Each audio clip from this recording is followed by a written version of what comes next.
आज फिजिक्स में हम पढ़ेंगे विद्युत चुंबकीय प्रेरण। ठीक है, विद्युत चुंबकीय प्रेरण को स्टार्ट करने से पहले कुछ टॉपिक्स हैं, कुछ बातें हैं, उनको समझना जरूरी है। ठीक है, हिंदी मीडियम की क्लास है ये। विद्युत चुंबकीय प्रेरण में क्वेश्चन आता है सबसे पहले, जब एक गतिमान आवेश से चुंबकीय क्षेत्र उत्पन्न होता है, यहाँ क्वेश्चन बनता है क्या गतिमान चुंबक से विद्युत धारा उत्पन्न होगी। क्या क्वेश्चन है, जब गतिमान आवेश से चुंबकीय क्षेत्र उत्पन्न होता है तो क्या गतिमान चुंबकीय क्षेत्र से विद्युत धारा उत्पन्न होगी। तो इस प्रश्न का सबसे पहले जो जवाब है किसने दिया था, फैराडे ने और हेनरी ने अपने प्रयोगों द्वारा सन 1830 में दिया था। क्या दिया था उन्होंने, क्या किया, उन्होंने एक प्रयोग किया।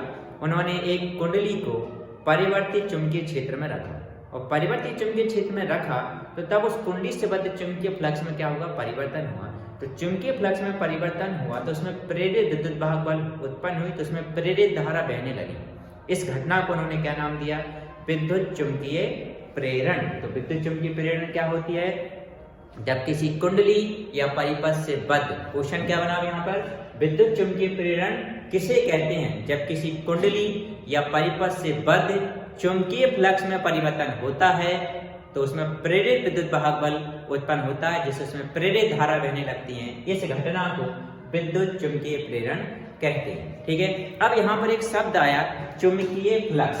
कौन सा वर्ड आया, चुंबकीय फ्लक्स। तो अब इसको डिफाइन करना जरूरी है। चुंबकीय फ्लक्स, अब चुंबकीय फ्लक्स क्या होता है, चुंबकीय फ्लक्स कुछ नहीं है, बल रेखाओं की संख्या है।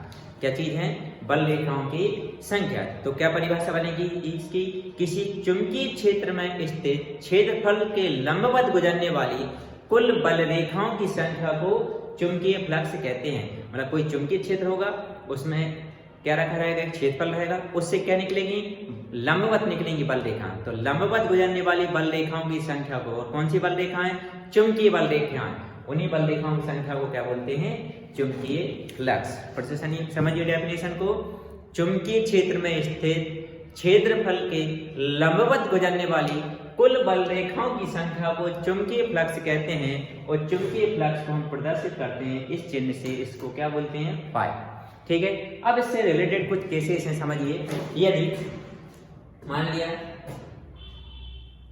कि कोई कुंडली है, तो हमने एक पहला हमने कुंडली है, ये हमने कुंडली ले ली।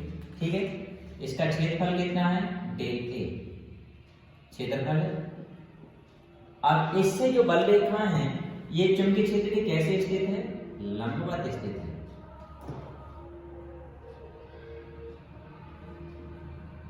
ये जो चुंबकीय क्षेत्र के कैसे रखा हुआ है, ये लंबवत रखा है, ये क्या है, चुंबकीय क्षेत्र है। और इसके लिए कैसे रखा हुआ है, लंबवत रखा है। तो थीटा बराबर कितना है, 90 डिग्री। उस कंडीशन पर चुंबकीय फ्लक्स, चुंबकीय फ्लक्स क्या होगा, phi equal B into delta A, ये रहेगा। मतलब इतनी बल रेखाएं निकलेगी, उन बल रेखाओं की संख्या को क्या बोलेंगे, चुंबकीय फ्लक्स कहते हैं। अब केस नंबर सेकंड के,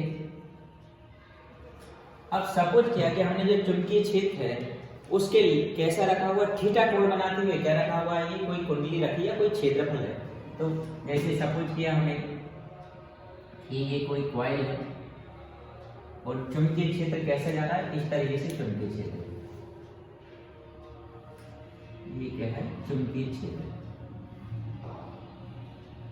चुंबकीय क्षेत्र D, और इसका क्षेत्रफल कितना रहेगा, मान लिया इसका क्षेत्रफल क्या है, डेल्टा ए है। और ये क्षेत्रफल जो है इससे कौन सा कोण बनाते हुए जा रहे हैं, थीटा कोण बनाते हुए है। तो इस कंडीशन पर चुंबकीय फ्लक्स क्या रहेगा, इस कंडीशन पर चुंबकीय flux phi equal B delta A cos theta. ठीक है, तो इधर यदि हम डेफिनेशन बनाएं, इधर डेफिनेशन क्या हुई चुंबकीय फ्लक्स की, कि चुंबकीय क्षेत्र तथा क्षेत्रफल के लंबवत घटक के गुणनफल को चुंबकीय फ्लक्स कहते हैं। ठीक है, अब इसमें 2 केसेस बनते हैं इसके अंदर। केस फर्स्ट, इफ थीटा कितना है, 0 डिग्री, थीटा 0 डिग्री हो, इसका मतलब क्या हुआ कि जो क्षेत्रफल है वो चुंबकीय क्षेत्र के कैसे स्थित है, लंबवत स्थित है। अर्थात क्षेत्रफल या पृष्ठ क्षेत्रफल क्या है, डेल्टा ए चुंबकीय क्षेत्र के लंबवत स्थित हो। कैसा स्थित होना चाहिए, लंबवत स्थित हो तो फाई इक्वल क्या बनेगा, इधर से phi equal B delta A cos theta की जगह कितना पुट करेंगे 0 डिग्री, तो फाई इक्वल क्या बन जाएगा बी डेल्टा ए बनेगा। क्यों, सिंस कॉस 0 डिग्री कितना होता है 1 होता है। अब इसमें देखिए केस सेकंड बनता है,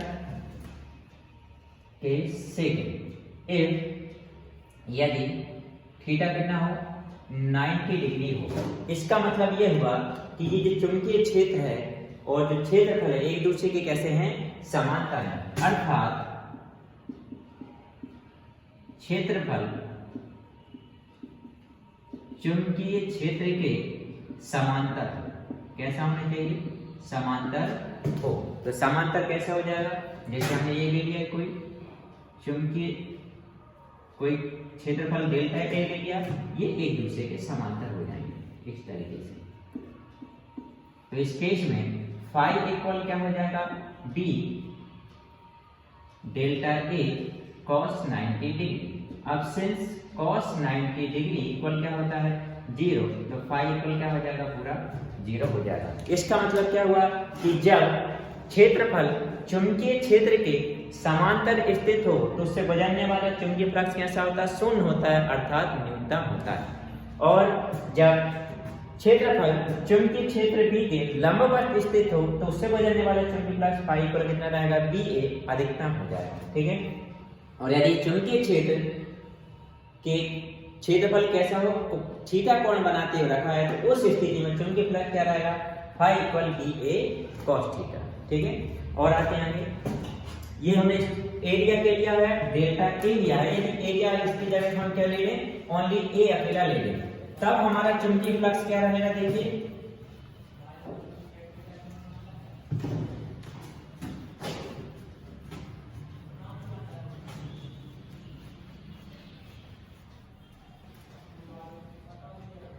अब मान लेते हैं कोई कुंडली, कैसा कुछ किया हमने, कुंडली किसी चुंबकीय क्षेत्र में रखी हुई, ठीक है।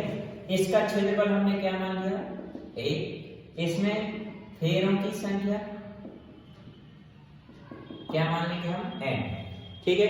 यह चुंबकीय क्षेत्र बी में रखा हुआ है, किस में रखा हुआ है, ये क्या है क्षेत्रफल है, और ये चुंबकीय क्षेत्र किस में रखा हुआ है बी। कौन सा कोण बनाते हुए रखा हुआ है, थीटा कोण बनाते हुए। तो चुंबकीय फ्लक्स क्या हो जाएगा phi equal N A B cos theta, क्या हो जाएगा phi equal N A B cos theta. हम इसको ऐसे भी लिख सकते हैं phi equal B A N cos theta, ठीक है, जैसे जरूरत पड़े।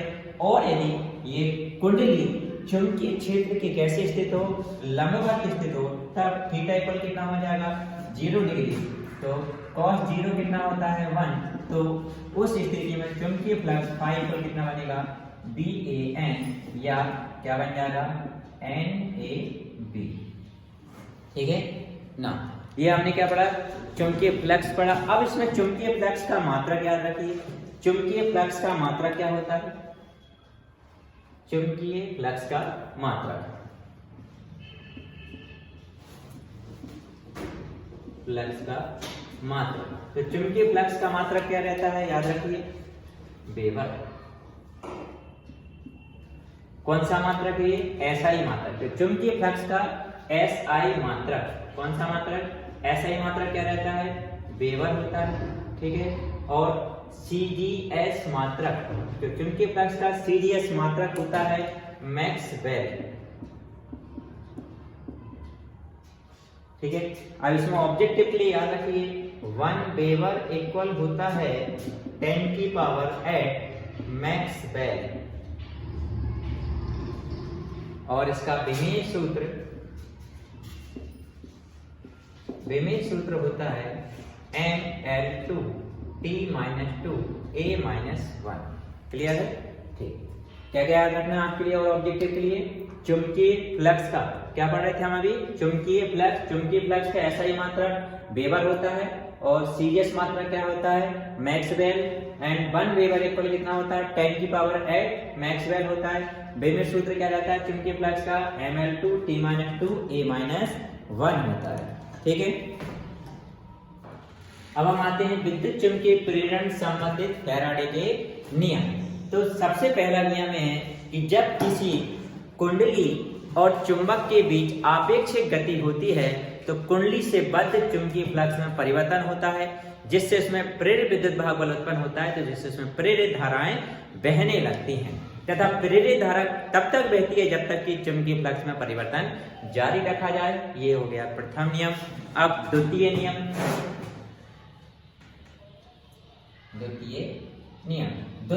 ये बोलता है कि जो प्रेरित विद्युत वाहक बल है वो चुंबकीय फ्लक्स में परिवर्तन की जो दर है उसके समानुपाती होता है। तो फैराडे के द्वितीय नियमानुसार विद्युत चुंबकीय प्रेरण की घटना में प्रेरित विद्युत वाहक बल का मान चुंबकीय फ्लक्स में परिवर्तन के दर के समानुपाती होता है। तो ये समानुपाती d∅dt हो जाएगा। ठीक है, तो जैसे सपोज किया, माना कि किसी कुंडली का प्रारंभिक चुंबकीय फ्लक्स क्या है? ∅1। यह किस समय में? dt समय में या dt समय बाद चुंबकीय फ्लक्स कितना हो जाएगा? ∅2 हो जाएगा। ठीक है, अब हमको चाहिए चुंबकीय फ्लक्स में परिवर्तन। चुंबकीय फ्लक्स में परिवर्तन, तो चुंबकीय फ्लक्स में परिवर्तन क्या हो जाएगा? ∅2 माइनस ∅1। अब चुंबकीय फ्लक्स में परिवर्तन की दर, क्या हो जाएगा? ∅2 माइनस ∅1 अपान क्या जाएगा? dt। हम इसको ऐसे ही करके लिख सकते हैं d∅dt। और फैराडे के नियम अनुसार प्रेरित विद्युत वाहक बल चुंबकीय फ्लक्स में परिवर्तन की दर के समानुपाती होता है। इसमें जैसे ही हम इस समानुपाती का चिन्ह हटाएंगे कि माइनस का साइन लगेगा और k हो जाएगा d∅dt। जहां एम्पियर्स प्रति जी में k का मान कितना रहता है? 1, तो E इक्वल माइनस d∅dt ये रहेगा। अब इसमें देखिए किसका चिन्ह आया? माइनस का चिन्ह आया। तो माइनस का चिन्ह क्यों आता है? यह माइनस का चिन्ह इस बात को प्रदर्शित करता है कि प्रेरित विद्युत वाहक बल चुंबकीय फ्लक्स में परिवर्तन का विरोध करता है। ये प्रेरित विद्युत वाहक बल चुंबकीय फ्लक्स में परिवर्तन का विरोध करेगा। ठीक है, तो E इक्वल माइनस d∅dt। अब इनसे रिलेटेड कुछ न्यूमेरिकल करते हैं। अब देखिए चुंबकीय फ्लक्स से संबंधित आंकिक प्रश्न करते हैं। क्वेश्चन है 10 सेंटीमीटर इंटू 5 सेंटीमीटर आकार की आयताकार कुंडली में फेरों की संख्या कितनी है? 50 है और इसे 0.2 तीव्रता वाले चुंबकीय क्षेत्र में रखा जाता है। तो कुंडली से संबद्ध चुंबकीय फ्लक्स ज्ञात करना है। कब कब ज्ञात करना है? पहली स्थिति जब समांतर हो, दूसरा लंबवत हो और तब, और एक कब है कितने डिग्री का कोण बनाता है? 30 डिग्री का। तो इसको सॉल्व करते हैं। तो सॉल्व करने से पहले इसमें जो गिवन है वो लिखते हैं, दिया है। सबसे पहले हम क्या निकालेंगे? क्षेत्रफल। तो क्षेत्रफल को कैसे प्रदर्शित कर देते हैं हम? ऐसे। ठीक है, अब इसमें क्षेत्रफल कैसे मिलेगा? कैसी है? आयताकार है और आयत का क्षेत्रफल क्या होता है? लंबाई इंटू चौड़ाई। तो ये दी हुई डायमेंशन इसकी 10 सेंटीमीटर इंटू 5 सेंटीमीटर। ये कितना हो जाएगा? 10 5 या 50 स्क्वायर सेंटीमीटर। अब ये सेंटीमीटर में गिवन है, इसको किस में कन्वर्ट करना पड़ेगा हमारे लिए? मीटर में। तो सेंटीमीटर को मीटर में कन्वर्ट करना है तो डायरेक्ट 10 की पावर -4 से मल्टीप्लाई कर दीजिए। तो स्क्वायर सेंटीमीटर किसमें बदल जाएगा? 1 सेंटीमीटर में। इसको और सॉल्व करते हैं तो बन जाएगा 5 इंटू 10 की पावर -3 मीटर स्क्वायर। तो ये हमको क्षेत्रफल मिल गया। ठीक है, दूसरा इसमें देखिए फेरों की संख्या कितनी दी हुई है? 50। तो n इक्वल कितना लिखा? 50 और तीव्रता वाले चुंबकीय क्षेत्र को किससे लिखते हैं? b से। कितना दिया है? 0.2 टेस्ला दिया हुआ है। ठीक है, अब कुंडली से बस हमको क्या निकालना है? चुंबकीय फ्लक्स फाई हमको फाइंड आउट करना है। दो केस हैं। तो सबसे पहले केस फर्स्ट को सॉल्व कर रहा हूं मैं। क्या लिखा हुआ है, जब कुंडली चुंबकीय क्षेत्र के कैसे हो, समांतर हो तो जब थीटा वाला हो कितना डिग्री हो जाता है, 90 डिग्री। अब क्योंकि चुंबकीय फ्लक्स इस कंडीशन में क्या रहेगा, formula phi equal NAB cos theta. अब थीटा कितना है, 90 डिग्री, तो NAB cos 90 डिग्री। अब cos 90 डिग्री कितना होता है, 0, तो देयरफॉर फाई इक्वल कितना हो जाएगा, 0 हो जाएगा। केस नंबर सेकंड क्या बोलता है, लंबवत हो तो इसमें थीटा इक्वल कितना हो जाएगा, 0 डिग्री। ठीक है ना, फाई इक्वल क्या हो जाएगा, NAB, थीटा कितना पुट कर दें, 0, तो क्या हो जाएगा cos 0। अब cos 0 की वैल्यू कितनी होती है, 1, तो ये फाई इक्वल हो जाएगा NAB, यहाँ वैल्यू पुट कर दे रहे हैं यहाँ पर NAB, तो phi equal n number of turns, फेरों की संख्या कितनी गिवन है इसमें क्वेश्चन में हमारे पास में 50, तो लिख दिया 50 इनटू a, क्षेत्रफल कितना है हमारे पास में 5 × 10⁻³ लिखा, 5 × 10⁻³ इनटू में b, चुंबकीय क्षेत्र कितना है 0.2, तो लिख दिया 0.2। ठीक है, मल्टीप्लाई करते हैं इन दोनों का आपस में इनका, तो 50 × 5 × 0.2 × 10⁻³ 2 5 या 10 1 हो गया, ये तो पूरा कितना आ गया 50 × 10⁻³ तो 5 इक्वल 5 × 10⁻², ये आ गया। केस नंबर थर्ड क्या बोलता है कि ये जो कुंडली है वो कितने डिग्री का कोण बनाएगी, 30 डिग्री का। तो कुंडली चुंबकीय क्षेत्र से 30 डिग्री का बना रही है, तो इसका एक अभिलंब खींचा जाएगा। तो जब अभिलंब हम डालेंगे तो कितना रहेगा, 90 डिग्री। तो जो कोण जो रहता है वो किससे मेजर किया जाता है बेटा, अभिलंब से। तो 90 डिग्री है वो, ये चुंबकीय क्षेत्र से बना रही है, तो 90 में से 30 जब जाएगा कितना डिग्री आ जाएगा, 60 डिग्री। तो यहाँ पर थीटा हमको क्या निकालना है, थीटा, तो थीटा क्या हो जाएगा 90 - 30, तो कितना डिग्री आ गया, 60 डिग्री ना। फाई इक्वल क्या होता है, NAB cos थीटा, तो n कितना है 50, a कितना है 5 × 10⁻³ एंड b कितना है 0.2 एंड cos कितना है 60 डिग्री। इसको सॉल्व करेंगे, कितना आया 50 × 10⁻³ एंड cos 60 कितना होता है 1/2, इसको कैंसिल कर दीजिए 25 टाइम, तो 25 × 10⁻³ इसको आराम करिए 2.5 × 10⁻² हो गया।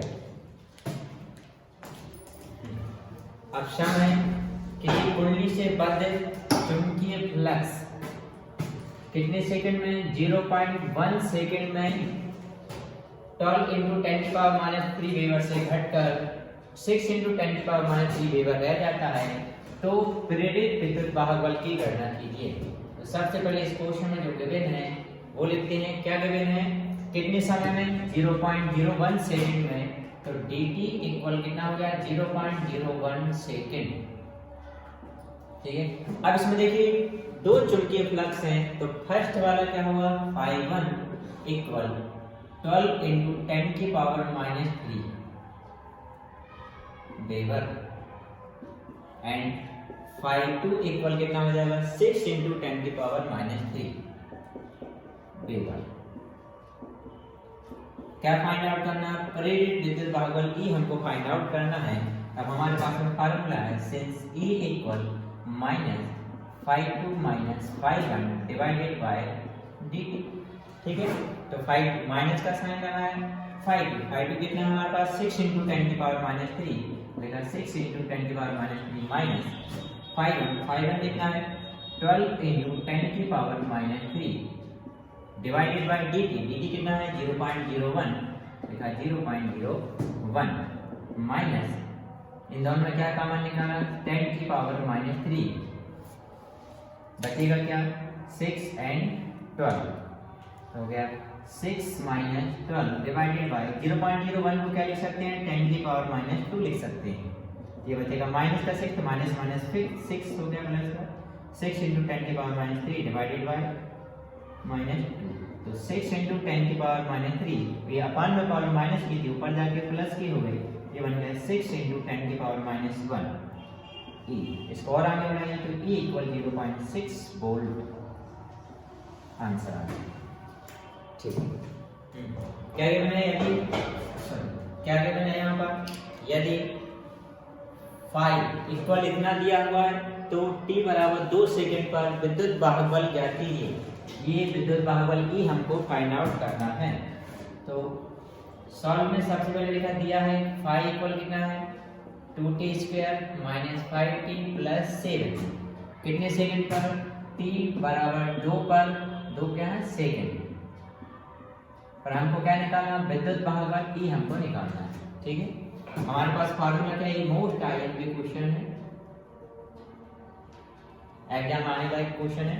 सिंस E इक्वल क्या होता है माइनस d5 अपॉन dt, तो ये जो 5 लिखा है 5 हटा के ये पुट कर देंगे माइनस dy/dt 5 हटा के देखा 2t² माइनस 5t प्लस 7। अब यहाँ देखिए इतने पूरे का अपकलन हो रहा है t के साथ, जैसे ही अपकलन होगा तो d/dt हट जाएगा, माइनस अपकलन कर रहा है, एक 2 नियतांक है 7 लिखा, इस t² का अपकलन होता है 2t माइनस 5, t का t के सापेक्ष अपकलन होता है 1 प्लस इस 7 में t नहीं है इसलिए इसका अपकलन कैसा हो जाएगा 0। और सॉल्व किया माइनस 2 2 जब 2 2 4t माइनस के 5। अब यहाँ पर हम t बराबर कितना रखना है 2, तो ये e इक्वल हो जाएगा माइनस 4, t की जगह कितना रखा है 2 माइनस 5, सॉल्व करिए 8 माइनस 5 कितना आ गया माइनस का 3 वोल्ट। ये मोस्ट आईएमपी क्वेश्चन है, बोर्ड एग्जाम के लाइव क्वेश्चन। ठीक है, विद्युत चुंबकीय प्रेरण में अभी तक हमने क्या क्या पढ़ा। सबसे पहले हमने पढ़ा था कि भाई एक गतिमान आवेश चुंबकीय क्षेत्र उत्पन्न करता है, तो क्या गतिमान चुंबकीय क्षेत्र या परिवहन चुंबकीय क्षेत्र प्रेरित धारा या धारा उत्पन्न करेगा। तो उसका सबसे प्रायोगिक प्रदर्शन किसने दिया था, हेनरी ने दिया था, और किसने दिया था फैराडे। ठीक है, तो उस घटना को क्या नाम दिया गया विद्युत चुंबकीय प्रेरण। फिर हमने पढ़ा चुंबकीय फ्लक्स। चुंबकीय फ्लक्स पढ़ने के बाद हमने चुंबकीय फ्लक्स से रिलेटेड क्या पढ़े, हमने फैराडे के नियम विद्युत चुंबकीय प्रेरण से संबंधित फैराडे के नियम पढ़े। फैराडे के नियम में हमने प्रेरित विद्युत वाहक बल से संबंधित न्यूमेरिकल्स किए, आंकिक प्रश्न किए। अब आज हम पढ़ेंगे स्वप्रेरण। स्वप्रेरण का मतलब है स्व मतलब खुद अपने आप में, प्रेरण मतलब प्रेरित होना, इंस्पायर होना। तो यहाँ पर क्या प्रेरित होगी, धारा प्रेरित होगी। कब होती है प्रेरित धारा, हमने पढ़ा था कि जब किसी परिपथ से बद्ध चुंबकीय फ्लक्स में परिवर्तन होगा तो उसमें क्या हो जाएगा, प्रेरित धारा उत्पन्न हो जाएगी। ठीक है, इस घटना को भी हमने क्या नाम दिया था विद्युत चुंबकीय प्रेरण।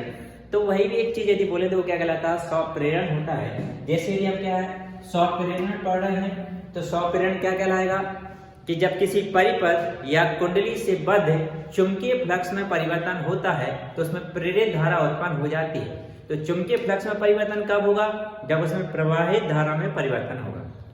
हम आते हैं टॉपिक पर, क्या है स्वप्रेरण। तो स्वप्रेरण क्या होता है, जब किसी परिपथ या कुंडली में प्रवाहित धारा के मान में परिवर्तन किया जाता है तो उससे बद्ध चुंबकीय फ्लक्स में परिवर्तन होता है। तो जब बद्ध चुंबकीय फ्लक्स में परिवर्तन होगा तो उसमें प्रेरित धारा उत्पन्न हो जाती है। इस घटना को क्या बोलते हैं, स्वप्रेरण कहते हैं। ठीक है, तो हमारा ये स्वप्रेरण हो गया। अब स्वप्रेरण से संबंधित एक और टॉपिक रहेगा स्वप्रेरण गुणांक। स्वप्रेरण गुणांक या इसको एक और नाम बोलते हैं स्वप्रेरकत्व। तो क्वेश्चन आता है स्वप्रेरण गुणांक या स्वप्रेरकत्व किसे कहते हैं। तो अभी हमने क्या नोटिस किया कि भाई जो हम चुंबकीय फ्लक्स है कैसे बनता है, चुंबकीय क्षेत्र के कारण। तो चुंबकीय क्षेत्र किसके कारण होगा, उसमें धारा प्रवाहित करेंगे। तो हम जितनी धारा प्रवाहित करते हैं किसी कुंडली में या परिपथ में उसमें इतना ही चुंबकीय फ्लक्स बनता है। तो हम दूसरे शब्दों में बोलें तो क्या बोल सकते हैं कि चुंबकीय फ्लक्स किसके समानुपाती होता है, धारा के समानुपाती होता है। तो स्वप्रेरण गुणांक को परिभाषित करने के लिए हम इसमें इसी कंसेप्ट का यूज करेंगे। हम जानते हैं कि क्या इसका, कि हम जानते हैं कि किसी कुंडली या परिपथ से बद्ध चुंबकीय फ्लक्स उसमें प्रवाहित धारा के समानुपाती होता है। तो मान लिया कि किसी कुंडली में धारा I प्रवाहित करने पर उस कुंडली से बद्ध चुंबकीय फ्लक्स क्या होना चाहिए 5। चुंबकीय फ्लक्स को किससे लिखते हैं 5 से। चुंबकीय फ्लक्स क्या हो 5 है तो ये हो जाएगा 5 समानुपाती I। चुंबकीय फ्लक्स किसके समानुपाती होता है, उसमें प्रवाहित धारा के समानुपाती होता है। अब जैसे हम इसमें समानुपाती का चिन्ह हटाएंगे, बराबर करके एक नियतांक लगेंगे, इसमें नियतांक लगता क्या है L। इसको दिया समीकरण नंबर 1, जहां पर ये जो L है, L एक समानुपाती नियतांक है। L क्या चीज है, समानुपाती नियतांक है, जिसे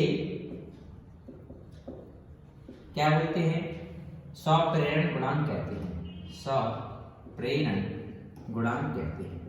ठीक है, ये जो समानुपाती नियतांक है उसको ही हम क्या बोलते हैं, स्वप्रेरण गुणांक कहते हैं। अब इसको परिभाषित करना है, यदि हम I का मान कितना रख दें 1 एम्पियर, किसमें, समीकरण नंबर 1 में तो लिखा समीकरण 1 से, तो क्या बन जाएगा 5 इक्वल L, I का मान कितना रखना है 1, तो I की वैल्यू मैंने 1 रख दी, तो 5 इक्वल क्या मिल गया L। तो इससे क्या निकला कि जो स्वप्रेरण गुणांक या जो स्वप्रेरकत्व है उसका आंशिक मान चुंबकीय फ्लक्स के बराबर होता है। कब, जब कितने एम्पियर की धारा प्रवाहित करेंगे 1 एम्पियर की।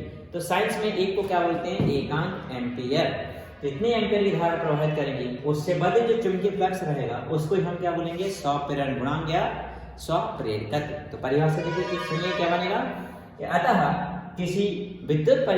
किसी परिपथ या कुंडली में एकांक एम्पियर की धारा प्रवाहित करने पर कुंडली या परिपथ से बद्ध चुंबकीय फ्लक्स को स्वप्रेरण गुणांक या स्वप्रेरकत्व कहते हैं। हो गया, ठीक है। अब यहां से ये याद रखिए, जो स्वप्रेरकत्व है L का मात्रक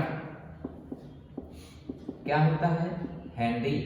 L का मात्रक क्या रहता है, हेनरी। और L का विमीय सूत्र भी याद रखिए, ये एमसीक्यू में आएंगे, ऑब्जेक्टिव में आएंगे।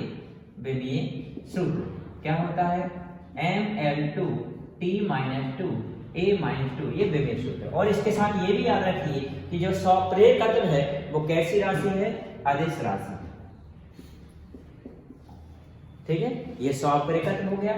अब हम किसी कुंडली और किसी परिणालिका से बद्ध स्वप्रेरकत्व के लिए या स्वप्रेरण गुणांक के लिए व्यंजक ज्ञात करते हैं। तो जो अभी डेरिवेशन कराने जा रहा हूं वो मोस्ट IMP है, बिल्कुल अच्छे से कर लीजिए। इस चैप्टर से, इस वाले चैप्टर से विद्युत चुंबकीय प्रेरण और प्रत्यावर्ती धारा दोनों एक ही यूनिट है। इनसे 5 मार्क्स का क्वेश्चन आना है। ठीक है, तो करते हैं।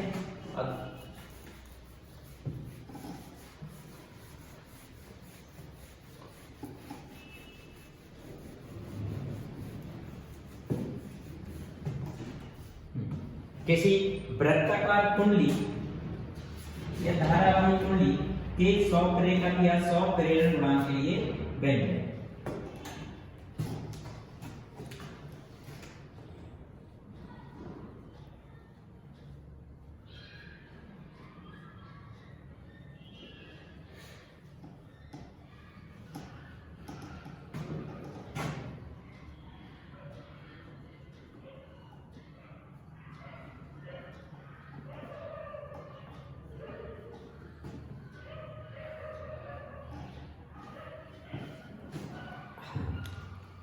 तो क्या है, समतल वृत्ताकार कुंडली के लिए स्वप्रेरण गुणांक या स्वप्रेरकत्व के लिए व्यंजक हम निकाल रहे हैं। तो इसको ड्राइव करने से पहले आप 3 कंसेप्ट रखिए यार। सबसे पहली बात देखिए, हमको 3 फार्मूले याद करने हैं इस डेरिवेशन को निकालने से पहले। पहला हमको सबसे पहले निकालना है चुंबकीय क्षेत्र, ठीक है। दूसरा कुंडली से बद्ध चुंबकीय फ्लक्स, और तीसरा स्वप्रेरण गुणांक वाला फार्मूला Φ=Li लगाएंगे। ठीक है, तो यहां देखिए चुंबकीय फ्लक्स का फार्मूला क्या होता है, NBA। और किसकी बात चल रही है, वृत्ताकार कुंडली। तो वृत्ताकार कुंडली के लिए चुंबकीय क्षेत्र का फार्मूला क्या रहता है, μ0/4π 2π Ni/r। ठीक है, इन तीनों फार्मूले का यूज करेंगे हम और निकालेंगे। यहाँ पर ए आएगा, ए क्या होता है, वृत्ताकार कुंडली का क्षेत्रफल, मतलब वृत्त का क्षेत्रफल क्या होता है, πr²। तो वो वाला फार्मूला हमें अप्लाई करेंगे। ठीक है, इन 3 फार्मूले से हम सौपरण गुणांक के लिए व्यंजक निकालेंगे L। तो क्वेश्चन क्या है कि समतल वृत्ताकार कुंडली के लिए सौपरण गुणांक या सौप्रेरकत्व के लिए व्यंजक ज्ञात कीजिए।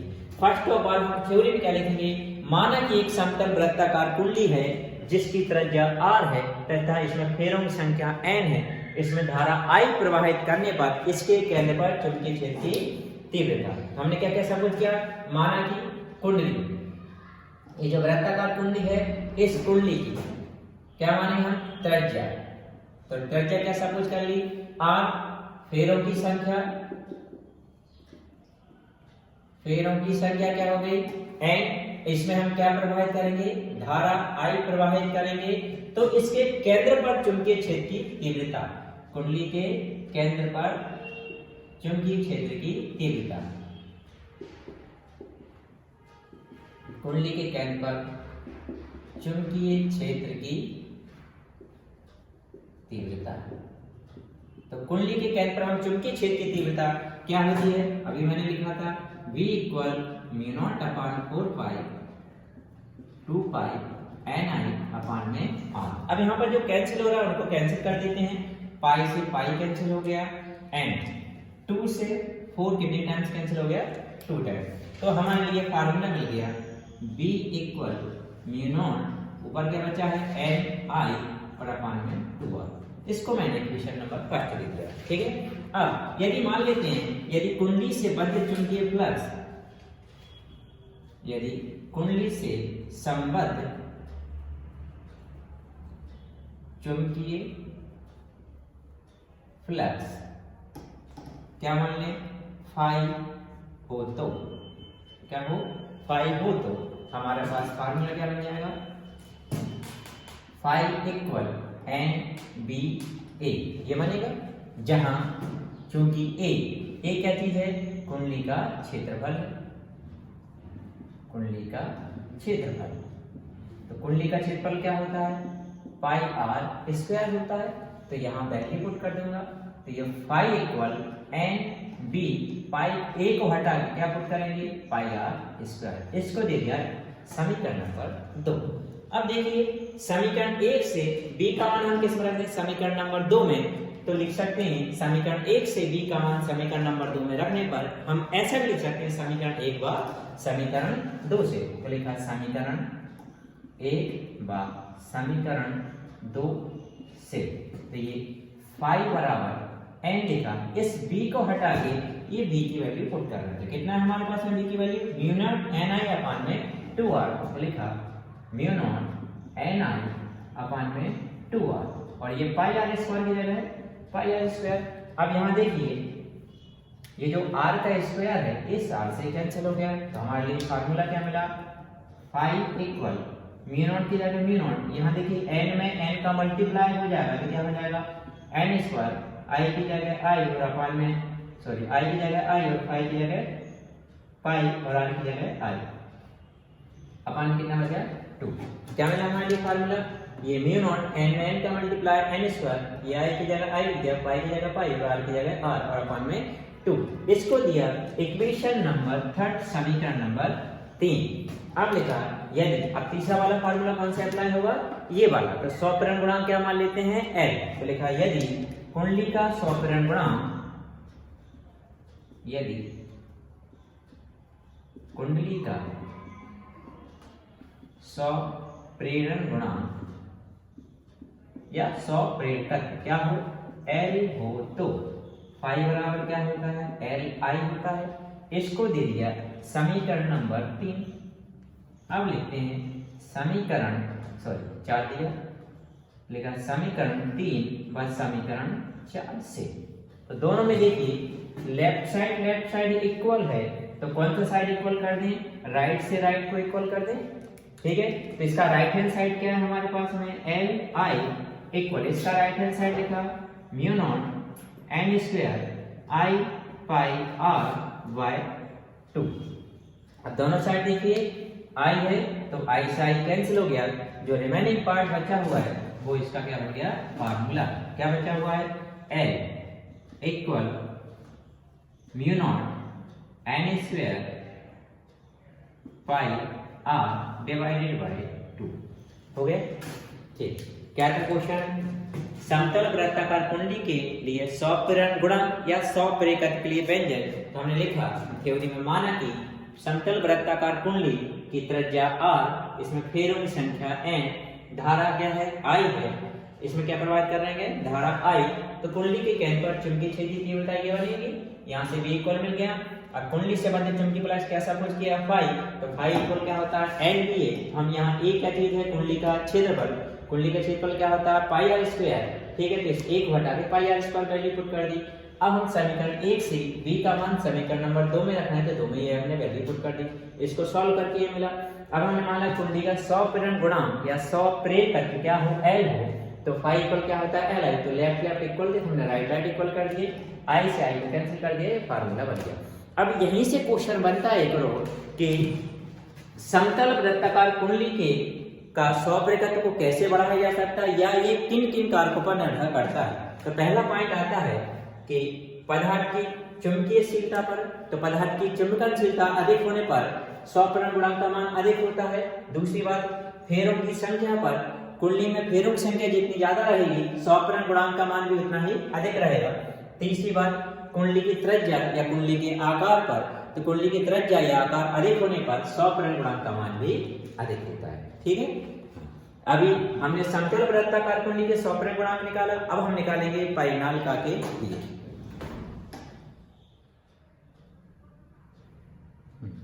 अब क्वेश्चन है धारावाही परिनालिका के 100 प्रेरण गुणांक के लिए व्यंजक। इसमें भी हमको 3 फार्मूले याद रखना है। सबसे पहली बात, धारावाही जो परिनालिका के अंदर अक्ष में चुंबकीय क्षेत्र की तीव्रता होती है म्यू नॉट एन आई। अब परिनालिका के लिए चुंबकीय क्षेत्र अलग हो जाएगा, इसमें चुंबकीय फ्लक्स कैपिटल एन बी और ए रहेगा। ठीक है, तो यहाँ पर सबसे पहले ये जो हम सिंबल यूज कर रहे हैं उनको हम सपोज करते जाएंगे। ठीक है, परिनालिका की बात है तो सबसे पहले लिखा, माना कि एक परिनालिका है, इसके एकांक आयतन में फेरों की संख्या, एकांक लंबाई में फेरों की संख्या। तो एकांक लंबाई में फेरों की संख्या हमने क्या मान ली? n, छोटा वाला n। और परिनालिका की लंबाई,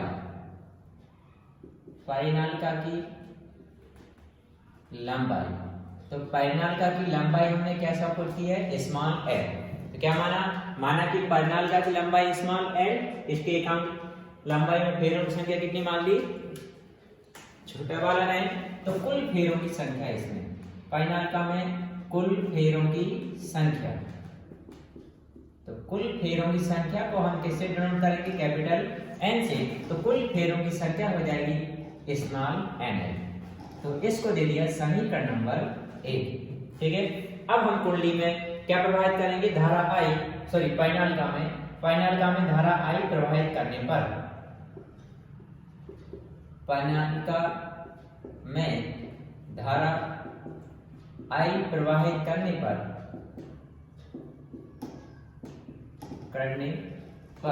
इसके भीतर या अंदर अक्ष पर चुंबकीय क्षेत्र की तीव्रता। तो इसके अंदर अक्ष पर चुंबकीय क्षेत्र की तीव्रता क्या हो जाएगी? V बराबर mu naught small n r। इसको दे दिया समीकरण नंबर 2। अब यदि कुंडली से बद्ध चुंबकीय फ्लक्स, यदि परिनालिका से संबद्ध चुंबकीय फ्लक्स कैसा कुछ किया हमने? फाई हो, तो चुंबकीय फ्लक्स क्या हो? फाई हो, तो फाई बराबर होता है कैपिटल N, कैपिटल P और A। अब चूंकि इसमें जो कैपिटल A है वो कैपिटल A क्या है? परिनालिका का क्षेत्रफल। तो क्या हो जाएगा इसमें? पाई। अब इस धारावाही परिनालिका के 100 प्रेरण गुणांक के लिए व्यंजक। अभी हमने कुछ देर पहले क्या निकाला था? वृत्ताकार, समतल वृत्ताकार कुंडली के 100 प्रेरण गुणांक के लिए व्यंजक। अब हम निकाल रहे हैं धारावाही परिनालिका के 100 प्रेरण गुणांक के लिए व्यंजक। तो यहाँ देखिए, सबसे पहले हम सपोज करेंगे, माना कि पाइनालिका की लंबाई L, इसके एकांक लंबाई में फेरों की संख्या N है, तो कुल फेरों की संख्या क्या हो जाएगी Nn ना। पाइनालिका में धारा I प्रवाहित करने पर इसके भीतर अक्ष पर चुंबकीय क्षेत्र की तीव्रता, तो अक्ष पर चुंबकीय क्षेत्र की तीव्रता क्या बन जाएगी B बराबर म्यू नॉट Ni। अब यदि पाइनालिका से संबंधित चुंबकीय फ्लक्स क्या हो फाई, तो फाई बराबर क्या होता है NBA। इसमें जो A है ये पाइनालिका का अनुप्रस्थ काट का क्षेत्रफल है और A बराबर क्या होता है पाई आर स्क्वायर। ठीक है, तो यहाँ पर हमने n की जगह n, b की जगह b, a को हटा के पाई आर स्क्वायर लिख दिया, इसको समीकरण नंबर 3 लिख दिया। अब हम समीकरण 1 और समीकरण 2 का मान कहाँ रख देंगे समीकरण नंबर 3 में, तो लिखा समीकरण 1 समीकरण 2 का मान समीकरण 3 में रखने पर, तो देखिए 3 में रखना है तो फाई की जगह फाई लिखा, ये कैपिटल N आया, क्या गया कैपिटल N, इस कैपिटल N को हटा के हमने क्या पुट कर दिया NN। ठीक है ना। अब क्या है कैपिटल B, कैपिटल B को हम क्या लिख देंगे म्यू नॉट Ni, ये लिख दिया, एंड पाई आर स्क्वायर की जगह पाई आर स्क्वायर लिखा हुआ है। अब यहाँ पर ब्रैकेट ओपन कर दिया है, तो यहाँ ब्रैकेट ओपन किया तो म्यू नॉट की जगह म्यू नॉट n का इंटू n में हुआ तो n स्क्वायर, l i की जगह i, पाई की जगह पाई, r स्क्वायर की जगह r स्क्वायर ना। अब यदि हम मान लें यदि परिनालिका का प्रेरण गुणांक क्या सब कुछ कर लिया L हो तो फाई बराबर क्या होता है Li, फाई इक्वल क्या रहता है Li, इसको दे दिया समीकरण नंबर 5। अब समीकरण 4 और 5 को देखिए, दोनों के लेफ्ट लेफ्ट बराबर हैं, हम कौन सा हिस्सा बराबर कर देंगे राइट राइट कर देंगे इक्वल में, तो लिखा समीकरण 4 बस समीकरण 5 से। ठीक है, तो अब यहाँ पर समीकरण को लेफ्ट से लेफ्ट इक्वल है तो राइट से राइट इक्वल कर रहे हैं, इसका राइट हैंड साइड लिखा Li, इसका राइट हैंड साइड लिख रहे हैं mu naught n square Li pi R square, तो दोनों साइड i से i कैंसिल हो गया, तो L equal mu naught n square L pi R square. आप चाहो तो ये जो पाई आर स्क्वायर है इसको हटा के दोबारा हम क्या लिख सकते हैं a, तो therefore L equal mu naught n square L a, इतने को हटा के क्या लिख दिया a। अब यहाँ से क्वेश्चन आता है कि धारावाही पाइनालिका का सौकरण गुणांक किन किन कारकों पर निर्भर करता है या इसको कैसे बढ़ाया जा सकता है, इंक्रीज कर सकते हैं। तो पहली बात चुंबकीयशीलता पर, पदार्थ की चुंबकीयशीलता अधिक होने पर सौकरण गुणांक का मान अधिक होता है। दूसरा फेरों की संख्या, पाइनालिका में फेरों की संख्या जितनी ज्यादा रहेगी उतना ही ज्यादा क्या रहेगा इसमें सौकरण गुणांक रहेगा। तीसरी बात लंबाई पर, लंबाई भी जितनी ज्यादा रहेगी पाइनालिका का उतने ज्यादा क्या रहेगा उसका सौकरण गुणांक। एंड फोर्थ है पाइनालिका का क्षेत्रफल जितना ज्यादा रहेगा उतना ही ज्यादा क्या रहेगा इसका सौकरण गुणांक। अब यहाँ देखिए इस फार्मूले को मैं दोबारा लिख रहा हूँ, कैपिटल L इक्वल क्या है mu naught n square L a। अब इसमें देखिए हम ऐसा भी कर सकते हैं कि मैंने अगले वाले स्टेप में क्या किया, इसे L से मल्टीप्लाई कर दिया और L से डिवाइड कर दिया, तो ये बन जाएगा mu naught n square, L का L में मल्टीप्लाई हुआ तो L स्क्वायर अपॉन में L। ऐसे क्यों किया, ऐसे इसलिए किया क्योंकि म्यू नॉट इसको दोनों का स्क्वायर है तो इसको लिख देंगे n L का होल स्क्वायर अपॉन में स्मॉल l। अब यहाँ देखिए चूंकि NL किसके बराबर है कैपिटल N के, तो इस NL को हटा के क्या लिख देंगे कैपिटल N, तो L इक्वल हो जाएगा म्यू नॉट n स्क्वायर की जगह क्या लिख देंगे कैपिटल N के स्क्वायर a अपॉन में L। यही भी सौकरण गुणांक है किसके लिए, समतल धारावाही पाइनालिका के लिए, धारावाही पाइनालिका के सौकरण गुणांक के लिए। ठीक है, अब आते हैं हमने सौकरण पढ़ा, सौकरण गुणांक पढ़ा, सौकरण गुणांक से संबंधित हमने वृत्ताकार कुंडली और पाइनालिका के लिए हमने व्यंजक निकाला। अब हमारा अगला टॉपिक है अन्योन प्रेरण। अन्योन प्रेरण क्या रहता है, हमारे पास में दो कुंडलियां रहेंगी, पहली वाली को प्राथमिक कुंडली बोलते हैं, दूसरी वाली को द्वितीयक कुंडली बोलते हैं। इसमें क्या रहेगा कि हम पहली जो कुंडली रहेगी उसमें धारा के मान में परिवर्तन करेंगे, तो जो पहली कुंडली जो धारा प्रवाहित होती है I, इसको मूल धारा कहते हैं, क्या बोलते हैं मूल धारा। तो क्या हुआ, जब किसी परिपथ या किसी कुंडली में धारा के मान में परिवर्तन किया जाता है तो उसके पास स्थित दूसरी कुंडली से बद्ध चुंबकीय फ्लक्स में परिवर्तन होता है जिसमें प्रेरित धारा उत्पन्न होती है। इस घटना को क्या बोलते हैं? अन्योन प्रेरण। अन्योन प्रेरण क्या होता है? किसी कुंडली या परिपथ से में प्रवाहित धारा के मान में परिवर्तन किया जाता है तो उसके पास स्थित दूसरी कुंडली से बद्ध चुंबकीय फ्लक्स में परिवर्तन होने से उसमें प्रेरित विद्युत बाहुबल उत्पन्न होता है जिससे उसमें प्रेरित धारा उत्पन्न होती है। इस घटना को अन्योन प्रेरण कहते हैं। जिस कुंडली के धारा के मान में परिवर्तन किया जाता है उसे प्राथमिक कुंडली कहते हैं और जिस कुंडली में प्रेरित धारा उत्पन्न होती है उसे द्वितीयक कुंडली कहते हैं। तो ध्यान रखिए, प्राथमिक कुंडली कौन सी कहलाएगी? जिस कुंडली में धारा के मान में परिवर्तन होगा उसे क्या बोलेंगे? प्राथमिक कुंडली। और जिसमें प्रेरित धारा उत्पन्न होती है उसे क्या कहते हैं? द्वितीयक कुंडली कहते हैं। ठीक है, तो ये अन्योन प्रेरण हो गया। अब अन्योन प्रेरण से संबंधित अब हम पढ़ेंगे अन्योन प्रेरण गुणांक। अन्योन प्रेरण गुणांक या अन्योन प्रेरकत्व, अन्योन प्रेरण गुणांक या अन्योन प्रेरकत्व, दोनों एक ही बात है। ठीक है, तो अभी हमको मालूम है कि चुंबकीय फ्लक्स के कारण ही इससे संबंधित आ रहा है, तो हम जितनी धारा प्रवाहित करते हैं तो चुंबकीय फ्लक्स भी उतना ही उत्पन्न होता है। तो अब इसमें क्या बात ध्यान रखना है? चुंबकीय फ्लक्स किसका रहेगा? द्वितीय कुंडली का रहता है। तो हमको मालूम है किसी कुंडली से बद्ध चुंबकीय फ्लक्स उसमें प्रवाहित धारा I के समानुपाती होता है। इसमें जैसे ये समानुपाती का चिन्ह हटाएंगे बराबर करके एक नियतांक किया जाएगा L। सॉफ्ट प्रेरण में हमने यह नियतांक क्या लगाया था? L। अन्योन प्रेरण में हम क्या लगाएंगे? M।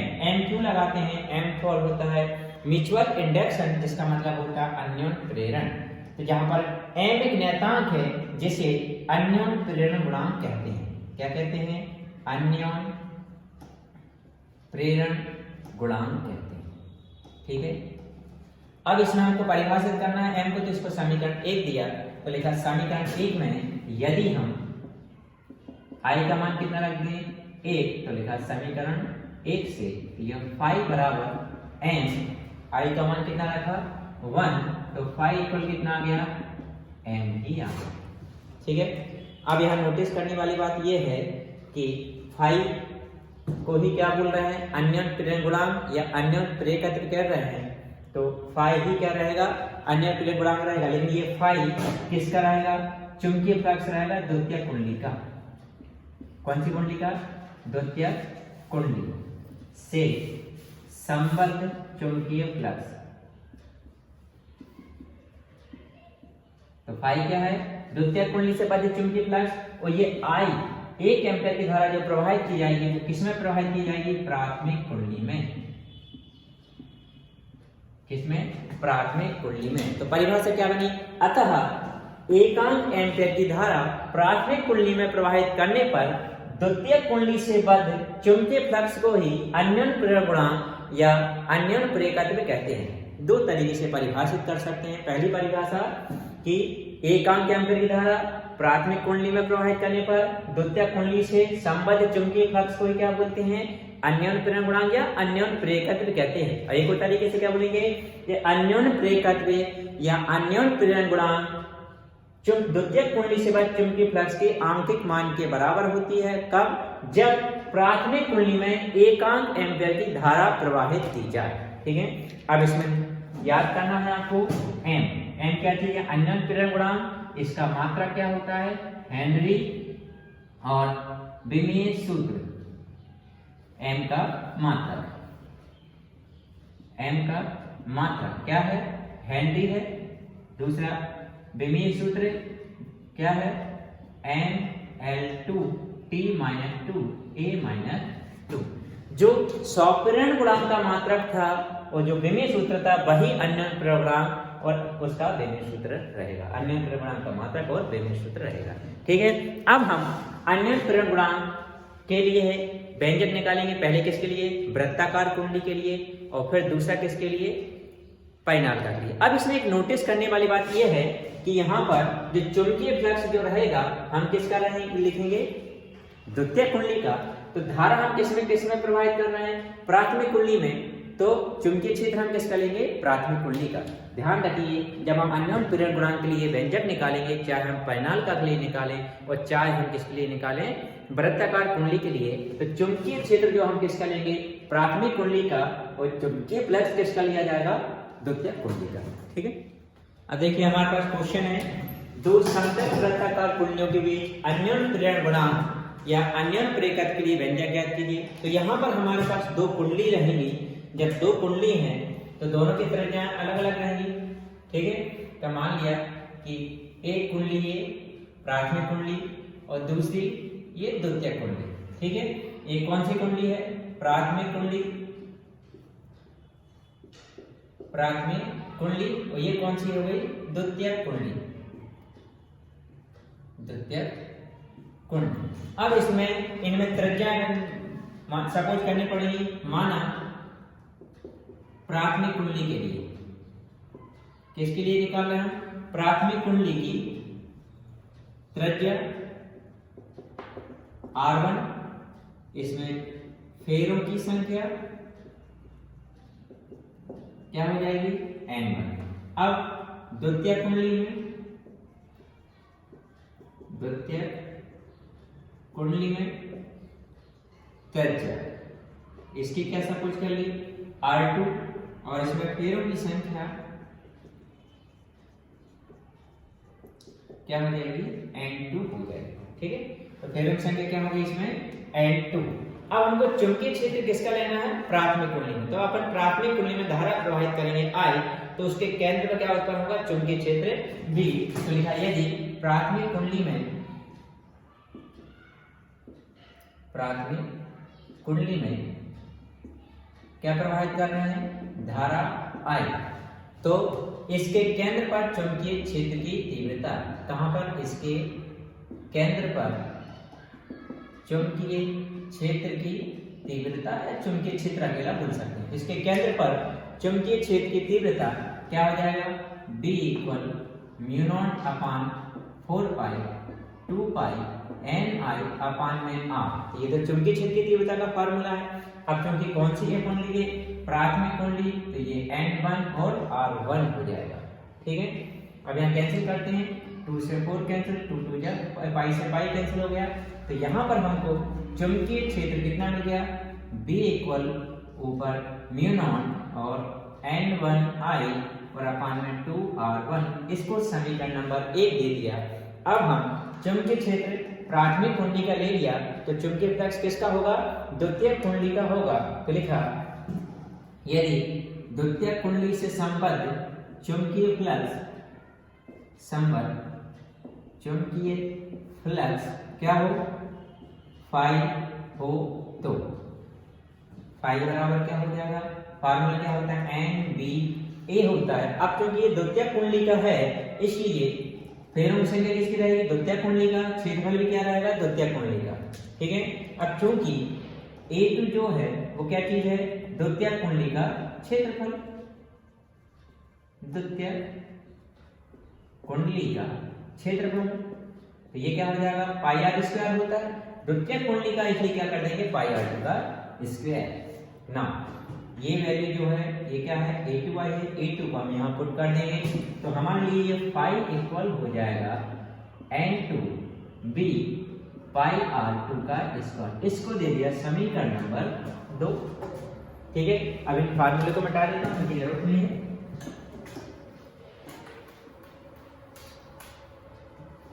ना समीकरण 1 का मान कहां रख देंगे? समीकरण नंबर 2 में। तो लिखा समीकरण 1 बार समीकरण 2 से, तो समीकरण 1 बार समीकरण 2 से, तो ये फाई इक्वल N2, ये जो B लिखा है इस B को हटा के लिखिए, ये वैल्यू पुट कर देंगे। क्या है हमारे पास में? म्यू नॉट N1I अपान में 2R1 और इनटू में पाई R2 का स्क्वायर। तो यहाँ पर फाई इक्वल मिलेगा mu naught N1 N2 I pi R2 का स्क्वायर अपान में 2R1। ठीक है, इसको दे दिया समीकरण नंबर 3। अब यदि हम क्या मान लें? अन्योन्य प्रेरण गुणांक, यदि अन्योन्य प्रेरण गुणांक या अन्योन प्रेरक क्या हो, कैपिटल M हो तो फाई इक्वल हमको मालूम है क्या होता है Mi। ये इक्वेशन नंबर 4, समीकरण नंबर 4 बन गया। अब दोनों में देखिए क्या लिखेंगे, समीकरण 3 भाग समीकरण 4 से। इन दोनों में देखिए दोनों के लेफ्ट इक्वल हैं तो हम इनके राइट साइड आपस में इक्वल कर सकते हैं। तो इसका राइट हैंड साइड लिखा हमने, किसका, इसका राइट हैंड साइड क्या है हमारे पास में Mi, और इसका राइट हैंड साइड लिख रहे हैं mu not n1 n2 I pi r2 का स्क्वायर अपान में 2r1। अब दोनों साइड देखिए I से I कैंसिल हो जाएगा, जो रिमेनिंग पार्ट बचा वो हमारा फार्मूला आ गया। क्या मिला, m equal mu not n1 n2 pi r2 का स्क्वायर अपान में 2r1। ये क्या निकाला हमने, दो समतल वृत्ताकार कुंडली के अन्योन प्रेरण गुणांक या अन्योन प्रेरक के लिए व्यंजक m इक्वल दिस। अब इसी में क्वेश्चन बनता है कि इनका दो समतल वृत्ताकार कुंडलियों का अन्योन प्रेरण गुणांक या अन्योन प्रेरक किन किन कारकों पर निर्भर करता है या इसे कैसे बढ़ाया जा सकता है। यहाँ देखिए इस फार्मूले में सबसे पहली बात ऊपर n1 और n2 है, मतलब प्राथमिक और द्वितीयक कुंडली में फेरों की संख्या अधिक होना चाहिए। दूसरी बात द्वितीयक कुंडली की त्रिज्या अधिक होना चाहिए, मतलब द्वितीयक कुंडली बड़ी होना चाहिए। तीसरी बात प्राथमिक कुंडली का जो त्रिज्या वो अपान में आया, मतलब प्राथमिक कुंडली छोटी होना चाहिए, उसका आकार छोटा होना चाहिए। और म्यू नॉट मतलब दोनों कुंडली के बीच में जो पदार्थ बढ़ा उसकी चुंबकनशीलता अधिक होगी तो अन्य प्रेरण गुणांक का मान भी अधिक होगा। अभी हमने किसके लिए व्यंजक निकाला था, दो समतल वृत्ताकार कुंडलियों के लिए। अब अगला हमारा टॉपिक रहेगा दो परिणालिकाओं के बीच अन्योन प्रेरण गुणांक के लिए व्यंजक निकालना है। ठीक है, दो समाक्षीय लंबी परिणालिकाओं के बीच अन्योन प्रेरण गुणांक के लिए व्यंजक अन्योन प्रेरण निकालना है। अब इसमें भी देखिए हमारे लिए क्या क्या जरूरत पड़ेगी, चुंबकीय क्षेत्र। चुंबकीय क्षेत्र किसका रहेगा, प्राथमिक कुंडली का। चुंबकीय फ्लक्स किसका रहेगा, द्वितीयक कुंडली का रहेगा। ठीक है, तो यहाँ पर हम मान लेते हैं, माना कि दो लंबी परिणालिका है, तो दो लंबी परिणालिका P व S, दो लंबी परिणालिका है, दो लंबी परिणालिका है। जब हम P व S को दो लंबी परिणालिका, P हो गई प्राथमिक और S हो जाएगा द्वितीयक, इनकी दोनों की लंबाई सेम रहेगी। माना कि इन दोनों की लंबाई क्या सपोज कर ली हमने, लंबाई L, कौन सी, स्मॉल L। इनमें फेरों की संख्या क्रमशः, इनमें फेरों की संख्या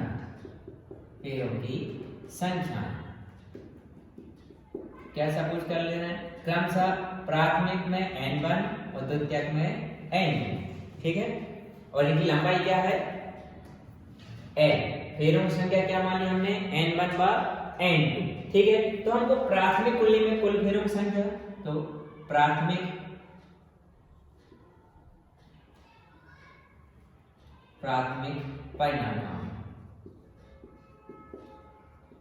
नालिका में कुल फेरे, तो प्राथमिक परिणालिका क्या हो जाएगी P, कुल फेरे कैपिटल N1 इक्वल क्या हो जाएगा स्मॉल n1L। इसी प्रकार कौन सी, द्वितीयक परिणालिका क्या हो जाएगी S में कुल फेरों की संख्या N2 इक्वल स्मॉल n2L हो जाएगा। अब हमारे लिए चुंबकीय क्षेत्र किसमें चाहिए, प्राथमिक कुंडली में। यदि हम धारा किसमें प्रवाहित करेंगे, प्राथमिक कुंडली में। यदि प्राथमिक कुंडली में प्रवाहित धारा I हो तो परिणालिका में कुंडली नहीं, परिणालिका, यदि प्राथमिक में परिणालिका में प्रवाहित धारा कैपिटल I हो तो इसके अंदर अक्ष पर चुंबकीय क्षेत्र की तीव्रता, किस पर, अक्ष पर चुंबकीय क्षेत्र की तीव्रता। तो इसके अक्ष पर चुंबकीय क्षेत्र की तीव्रता क्या बनेगी, V equal mu not n1I। इसको दे दिया समीकरण नंबर 1। ठीक है, इस पर हमने चुंबकीय क्षेत्र निकाल लिया, तो चुंबकीय फ्लक्स किसका निकालना पड़ेगा हमको, द्वितीयक वाले से। क्या लिखेंगे, द्वितीयक परिणालिका से बद्ध चुंबकीय फ्लक्स, द्वितीयक परिनालिका से बद्ध चुंबकीय फ्लक्स। तो द्वितीयक से बद्ध चुंबकीय फ्लक्स क्या होगा? 5 इक्वल N2 BA2। N2 द्वितीयक कुंडली में कुल विद्युत संख्या और A2 द्वितीयक कुंडली का क्षेत्रफल हो जाएगा। अब चूंकि हमारे पास में N2 कितना है? ये है स्मॉल n2l है और A2 क्या है? क्षेत्रफल है द्वितीयक परिनालिका का, इसका क्या हो जाएगा? पाई r2 का स्क्वायर हो जाएगा। तो हमारे पास में देयरफॉर इसलिए 5 इक्वल इस n2 हटा के क्या लिख देंगे? Small n2l। ठीक है, b की जगह अभी हमने b लिखा। A2 कितना है? पाई r2 का स्क्वायर। अब हमारे पास जो b बचा हुआ है इसको पहले मैंने समीकरण नंबर 2 दे दिया। अब हमको b की वैल्यू किससे पुट करेंगे? हम समीकरण नंबर 1 से। तो समीकरण 1 का मान समीकरण नंबर 2 में रखने पर इसलिए हम लिख रहे हैं समीकरण 1 व समीकरण 2 से। तो ये 5 इक्वल हो जाएगा n2l। b को हटा के b की वैल्यू क्या जाएगी? ये जाएगी म्यू नॉट n1i। तो लिखा हमने म्यू नॉट n1i और पाई r2 के स्क्वायर को l के लिख दिया। अब हम इसको थोड़ा अरेंज करके लिख रहे हैं। अरेंज करके सिस्टमेटिक तरीके से लिखते हैं। 5 इक्वल पहले हमने लिखा म्यू नॉट, फिर n1, फिर n2, फिर small l i pi r2 का स्क्वायर। इसको दे दिया समीकरण नंबर 3। अब यदि अन्योन प्रेरण गुणांक, कौन सा? अन्योन प्रेरण गुणांक क्या हो? m हो तो 5 इक्वल क्या होता है? mi होता है। समीकरण नंबर 4 बन गया। अब समीकरण 3 और 4 को देखिए, कौन कौन था? समीकरण 3 और समीकरण 4, इनमें लेफ्ट हैंड साइड इक्वल हैं तो क्या बराबर हो जाएंगे? राइट हैंड साइड भी बराबर हो जाएंगे। इसलिए हम लिख रहे हैं समीकरण 3 व समीकरण 4 से। समीकरण 3 व समीकरण 4 से तो क्या मिलेगा? इनका लेफ्ट इक्वल है तो कौन कौन सा साइड इक्वल कर दें? Right hand side equal. इसका राइट साइड लिखा mi इक्वल में, इसका राइट हैंड साइड लिखा mu naught n1 n2 mu naught n1 n2 li पाई r2 li पाई r2 का स्क्वायर। ठीक है, दोनों साइड क्या है? i है तो i से i कैंसिल हो गया तो ये n इक्वल हमको मिल गया mu naught n1 n2 l पाई r2 का स्क्वायर। ठीक है, ये बन गया फार्मूला। अब इसी बेसिस को प्रभावित करने वाले कारकों को आप एक्सप्लेन कर सकते हो। ठीक है, और हम इनको और भी चेंजेस कर सकते हैं, लेकिन यहीं तक ठीक रहेगा। ठीक है।